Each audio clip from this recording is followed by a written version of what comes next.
ಮೂಲದ ಉಗ್ರಾಣ ವನ್ಯಜೀವಿಗಳಿಗೆ ಆಶ್ರಯಧಾಮ, ಜೀವಿಗಳಿಗೆ ಆಶ್ರಯಧಾಮ, ಗಿಡಮೂಲಿಕೆಗಳ ರಸತಾಣ ವರದಾನ, ಸಂಪನ್ಮೂಲದ ಉಗ್ರಾಣ ಕಾಡುಗಳಿಗೆ ಮಾನವ ಸಂಬಂಧ ಬೆಳೆದಿದೆ ಎಷ್ಟೋ ಯುಗದಿಂದ, ಕಾಡು ಮಾನವ ಸಂಬಂಧ ಬೆಳೆದಿದೆ ಎಷ್ಟೋ ಯುಗದಿಂದ, ಕಾಡಿನ ಗರ್ಭರಿ ಬಂದವರು ಕಾಡಿನ ಮಡಿಲಲ್ಲಿ ಬೆಳೆದವರು, ಕಾಡಿನ ಗರ್ಭರಿ ಬಂದವರು ಕಾಡಿನ ಮಡಿಲಲ್ಲಿ ಬೆಳೆದವರು, ವನಸಿರಿ ಪ್ರಕೃತಿಯ ವರದಾನ ಸಂಪನ್ಮೂಲದ ಉಗ್ರಾಣ ವನಸಿಗಳಿಗೆ ಆಶ್ರಯಧಾಮ, ವನ್ಯಜೀವಿಗಳಿಗೆ ಆಶ್ರಯಧಾಮ, ಗಿಡಮೂಲಿಕೆಗಳ ರಸತಾಣ, ಗಿಡಮೂಲಿಕೆಗಳ ರಸತಾಣ,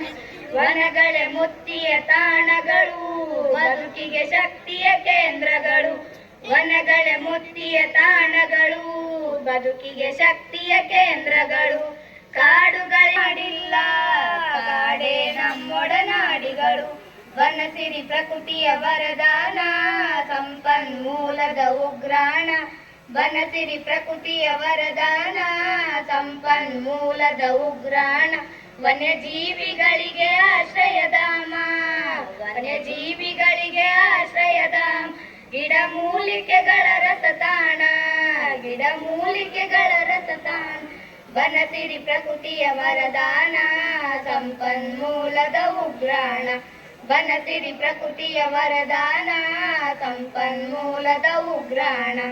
ಧನ್ಯವಾದ. ಬಹಳ ಸಂಗತಿ ನಾನು ಏನು ಮಾಡೀನಿ ಅನ್ನುವಂಥದ್ದು ಒಂದೆರಡು ಮಾತು ಮೊದಲು ಹೇಳ್ತೇನೆ. ಯಾಕೆ ನನಗೆ ಕೊಟ್ಟರು ಅವಕಾಶ ಅನ್ನುವಂಥದ್ದನ್ನ. ನಾನು ಬುದಿಹಾಳದ ಒಬ್ಬ ಸಾಮಾನ್ಯ ಕುಟುಂಬದ ಒಬ್ಬ ರೈತರ ಮಗ. 3 ಎಕರೆ 15 ಗುಂಟೆ ನನ್ನ ಹೊಲದೊಳಗ ಬಾವಿಲ್ಲ, ಬೋರ್ ಇಲ್ಲ, ಕರೆಂಟ್ ಇಲ್ಲ, ಏನೂ ಇಲ್ಲ. ಆ ಬಹುದೂರ 1 ಕಿಲೋಮೀಟರ್ 1.5 ಕಿಲೋಮೀಟರ್ನಿಂದ ಸೈಕಲ್ ಮೇಲೆ ನೀರು ಹೊತ್ತು ಹಾಕಿ ಸುಮಾರು ಒಂದು 500 ಗಿಡಗಳನ್ನ ಬೆಳೆಸಿನಿ. ಮಾವು ಮರಗಿಡಗಳನ್ನು ನೀವು ಮಕ್ಕಳಂತೆ ಬೆಳೆಸಬೇಕು. ಮಳೆಯಿಂದ ಒಳ್ಳೆ ಬೆಳೆಯಬೇಕರಿ. ನೋಡಿ, ನಾವೆಲ್ಲ ಭಾರತ ದೇಶವು ಕೃಷಿ ಪ್ರಧಾನವಂತ ರಾಷ್ಟ್ರ. ಅಂತಹ ರಾಷ್ಟ್ರದೊಳಗಿರುವಂತ ನಾವುಗಳು ಕೂಡ ಅದು ವಿಶೇಷವಾಗಿ ನಮ್ಗೆ ಮರಗಳನ್ನ ಬೆಳೆಯಲಿಕ್ಕೆ ದೇವರ ಕೊಡುಗೆ ಆಗಿಕೊಟ್ಟಂತ ಈ ಪ್ರದೇಶವನ್ನ ಇಟ್ರೆ ಅದಕ್ಕೆ ಯಾರು ಬರೋದಿಲ್ಲ. ಆದ್ರೆ ಕ್ರೀಡೆಗೆ ಹೆಚ್ಚು ಒತ್ತು ಕೊಡೋದ್ರಿಂದ ಅವರಿದ್ದಲ್ಲಿಗೆ ನಾವು ಹೋಗಿ ನಮ್ಮ ಇಷ್ಟವನ್ನ ನಾವು ಈಡೇರಿಸಿಕೊಳ್ಬೇಕು. ಕಪ್ಪತ್ ಗುಡ್ಡವನ್ನ ಉಳಿವಿಗಾಗಿ ನಾವು ಅವರೊಂದಿಗೆ ನಾವಿದ್ದು ಅದನ್ನ ಉಳಿಸ್ಬೇಕು ಅನ್ನೋ ಒಂದು ಮಹತ್ವದ ಕಾರ್ಯ ಇದೆಯಲ್ಲ, ಅದು RF ಮಂಜುನಾಥ್ ಮೇಘಲಮಣಿಯವರ ಕಾರ್ಯ ನಿಜವಾದ ಶ್ಲಾಘನೀಯವಾದದ್ದು ಅಂತ ಈ ಮೂಲಕ ನಾನು ಹೇಳಿಕೆ ನಾನು ಬಹಳ ಹೆಮ್ಮೆ ಅನ್ಸುತ್ತೆ. ಕಪ್ಪತ್ ಗುಡ್ಡ ನಾವೆಲ್ಲ ಬಿಳಿಗಿನ ರಂಗನತಿಟ್ಟು ಅಂತ ನೋಡ್ತೀವಿ. ಕರಾವಳಿ ಪ್ರದೇಶ ಆ ಕಡೆ ಎಲ್ಲ ದೊಡ್ಡ ದೊಡ್ಡ ಬೆಟ್ಟಗಳ ಹೆಸರುಗಳನ್ನ ನಾವೆಲ್ಲ ಹೇಳ್ತೀವಿ. ಆದ್ರೆ ಆ ಎಲ್ಲಾ ಸಾಲುಗಳ ಬೆಟ್ಟಕ್ಕಿಂತ ನಮ್ಮ ಕಪ್ಪತ್ತ ಗುಡ್ಡದ ಬೆಟ್ಟ ಯಾವುದಕ್ಕೂ ಕಡಿಮೆ ಇಲ್ಲ ಅನ್ನೋ ಹಾಗೆ ನಮ್ಮ ಮಧ್ಯೆ ಬಹಳ ಬೃಹತ್ತಾಕಾರವಾಗಿ ನಮ್ಮ ಮಧ್ಯೆ ಕಪ್ಪತ್ ಗುಡ್ಡ ಇವತ್ತು ತಲೆ ಎತ್ತಿ ನಿಂತಿದೆ.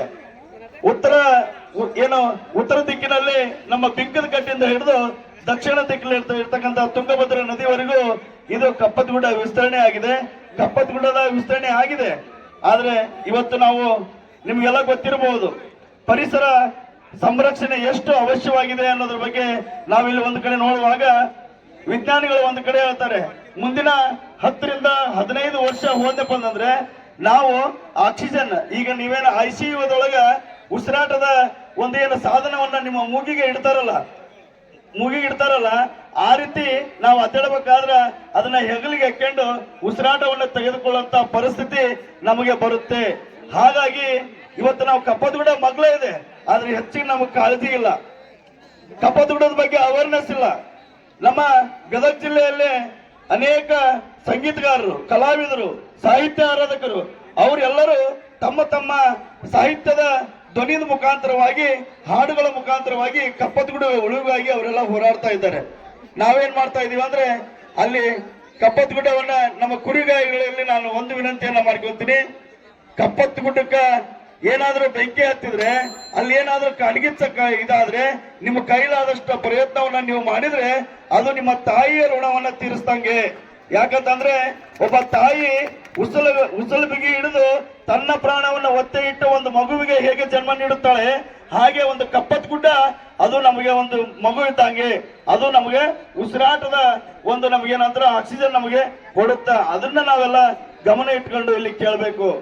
ನಾನು ನಿಜವಾಗ್ಲೂ ಕಳೆದ 5 ರಿಂದ 10 ವರ್ಷ RFO ಅವರ ಕಾರ್ಯ ಏನು ಅನ್ನೋದ್ರ ಬಗ್ಗೆ ನಿಜವಾಗ್ಲೂ ತೋರಿಸ್ಕೊಟ್ಟವರು ಮಂಜುನಾಥ್ ನೆಗಲು ಮನೆಯವರು ಅಂತ ಹೇಳಿಕ್ಕೆ ನನಗೆ ಬಹಳ ಹೆಮ್ಮೆ ಅನ್ಸುತ್ತೆ.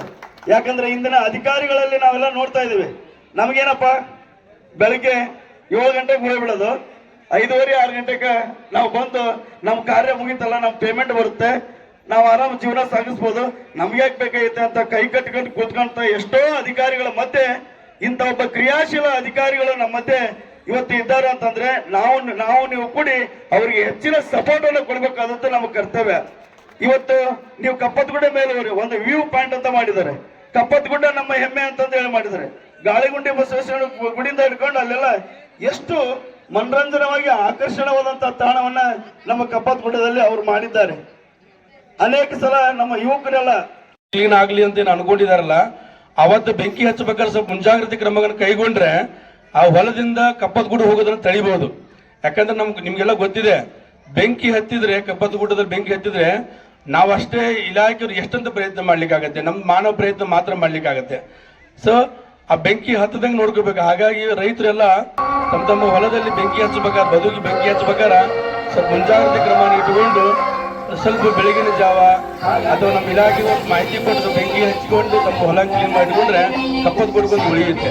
ಹಾಗಾಗಿ ಕುರಿಗಾರಿಗೆ ನಾವು ಈ ಪ್ರಕಾರ ಈ ವೇದಿಕೆಯಲ್ಲಿ ಅವರಿಗೆ ಒಂದು ಹೊಟ್ಟೆ ಚೀಲ, ಒಂದು ಹೊಚ್ಚೆಲ್ಲ ಕೊಡ್ತಿದ್ದೀವಿ, ಒಂದು ಬ್ಯಾಟ್ರಿ ಕೊಡ್ತಿದ್ದೀವಿ, ವಾಟರ್ ಬಾಟಲ್ ಕೊಡ್ತಾ ಇದ್ದೀವಿ.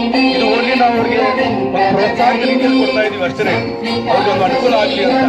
ಅದ್ರ ಜೊತೆಗೆ ನಮ್ಮ ಇಲಾಖೆ ಅವರು ಸಹಕರಿಸಬೇಕಂತ ಮತ್ತೊಮ್ಮೆ ಅವ್ರಿಗೆ ವಿನಂತಿಸ್ಕೊಳ್ತೀನಿ. ಮತ್ತೆ ಇನ್ನೊಂದು ಪ್ರಮುಖವಾಗಿ ಏನು ಹೇಳ್ಬೇಕಂತಂದ್ರೆ, ಕಪ್ಪತ್ತಗುಡ್ಡದಲ್ಲಿ ಇತ್ತೀಚಿಗೆ ಸುಮಾರು ಜನಗಳು ಬರ್ತಿದ್ದಾರೆ, ಡೆಹ್ರಾಡೂನಿಂದ ಬರ್ತಿದ್ದಾರೆ, ಇಟಲಿ ಕಡೆಯಿಂದ ಸೈಂಟಿಸ್ಟ್ಗಳು ಬಂದಿದ್ದಾರೆ. ಸೊ ಅವ್ರಿಗೆ ಗೊತ್ತಿರೋಂಥ ಮಹತ್ವ ನಮ್ಗೆ ಗೊತ್ತಾಗ್ತಿಲ್ಲ. ಹಾಗಾಗಿ ಆ ಮಹತ್ವವನ್ನು ತಿಳ್ಕೊಬೇಕು. ನಾವೆಲ್ಲ ತಿಳ್ಕೊಂಡಾಗ ಮಾತ್ರ ನಮ್ಮ ಕಪ್ಪತ್ತಗುಡ್ಡ ಬೆಳಿಗ್ಗೆ ಸಾಧ್ಯ ಇದೆ. ಹಾಗಾಗಿ ಮತ್ತೆ ನೋಡಿ, ಕಪ್ಪತ್ತಗುಡ್ಡದಲ್ಲಿ ನಾವು ಹಿರಿಯರು ಕೇಳಿದಾಗ ಗ್ವಾಲಿಗಿರಿ ಮಠದಲ್ಲಿ ಹೇಳ್ತಾ ಇದ್ರು, 70 ಗಿರಿ ನೋಡ್ಕೊಂಡು ಕಪ್ಪತ್ತಗಿರಿ 2 ತರ ಹೇಳ್ತಾರೆ. ಒಂದು ಔಷಧ ಸಸ್ಯಗಳಿದಾವೆ, ಇನ್ನೊಂದು 70 ಗಿರಿಯಲ್ಲಿರುವಂತಹ